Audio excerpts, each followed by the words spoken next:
নমস্কার বন্ধুরা, আজকে আমরা এই ভিডিওতে আলোচনা করব ইউপিএস পেনশন স্কিমের ব্যাপারে। এই নতুন পেনশন স্কিমে আপনাদের পেনশন বাড়লো না কমলো, কত টাকার স্যালারিতে কত টাকা করে পেনশন পাবেন, সেই ব্যাপারেই আজকে আমাদের এই ভিডিও। তাহলে আসুন দেখে নিই এই ব্যাপারে। বলা হয়েছে ইউপিএস ক্যালকুলেটর নতুন পেনশন স্কিমে পেনশন বাড়লো না কমলো, কত মাইনে হলে কত টাকা পেনশন পাবেন, হিসাব দেখে নিন। তাহলে আসুন দেখে নেই। কেন্দ্রীয় সরকার গত 24শে আগস্ট 2024 ঘোষণা করেছে নতুন পেনশন স্কিম তথা ইউনিফাইড পেনশন স্কিম চালু করার কথা। এতে পেনশন বাড়বে না কমবে, ইউপিএস ক্যালকুলেটর থেকে হিসাব দেখে নিন। ইউনিফাইড পেনশন স্কিম আগামী 1 এপ্রিল 2025 থেকে একটি নতুন পেনশন স্কিম চালু হচ্ছে। এই পেনশন স্কিম কেন্দ্র সরকারের জন্য হলেও ইতিমধ্যেই কয়েকটি রাজ্য এই নিয়মে পেনশন চালু করতে চলেছে। আর পশ্চিমবঙ্গ সরকার এখনও এই পেনশনের বিরোধিতা না করলেও এখনও পর্যন্ত অনুমোদনও করেনি। তবে পশ্চিমবঙ্গ সরকারও এই পেনশন চালু করলে রাজ্য সরকারি কর্মীরাও এই হিসাবেই পেনশন পাবেন। Unified pension scheme UPS calculator UPS scheme retirement পুরনো পেনশন স্কিমের অধীনেই বানানো হয়েছে, তবে আনা হয়েছে বেশ কিছু নিয়মে পরিবর্তন। কেন্দ্রীয় সরকারের এই নতুন পেনশন সিস্টেম 23 লক্ষ কর্মীদের বেতনকে সরাসরি প্রভাবিত করতে চলেছে।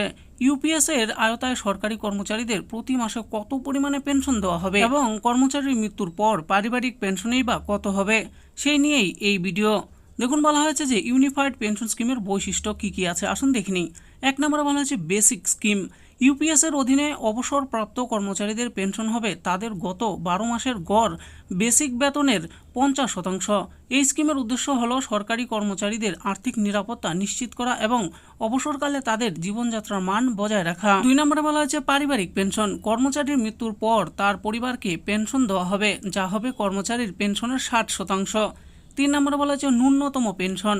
যদি কোনো কর্মচারী 10 বছর বা তার বেশি সময় চাকরি করে অবসর নেন, তবে বেসিক স্যালারি যত কমই হোক না কেন তাকে প্রতি মাসে ন্যূনতম 10,000 টাকা পেনশন দেওয়া হবে। 4 নম্বরে বলা হয়েছে সরকারি ও কর্মচারীর অবদান। ইউপিএস এর আওতায় সরকারি অংশ হবে 18.4% এবং কর্মচারীর অংশ হবে তার বেসিক বেতন ও ডিয়ারনেস অ্যালাউন্স এর 10%। UPS calculator on basic salary. বিভিন্ন বেতন স্তরের অধীনে পেনশনের গণনা।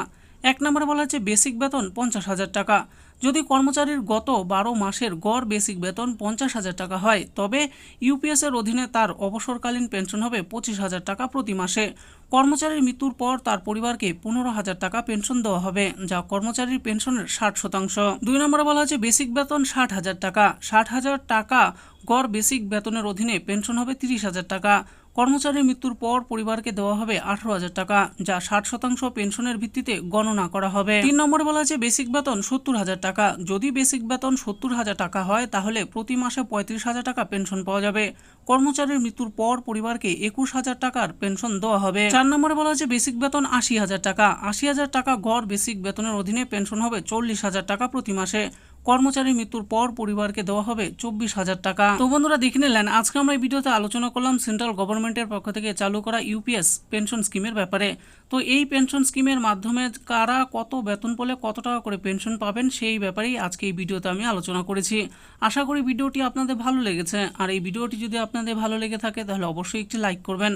আরও এরকম নিত্য নতুন স্কিম ও আপডেট সম্পর্কে জানার জন্য আমাদের এই চ্যানেল গভর্নমেন্ট স্কিম প্রো চ্যানেলটিকে অবশ্যই সাবস্ক্রাইব করবেন। আর এই ভিডিওটি দেখার জন্য আপনাদের সকলকেই অসংখ্য ধন্যবাদ।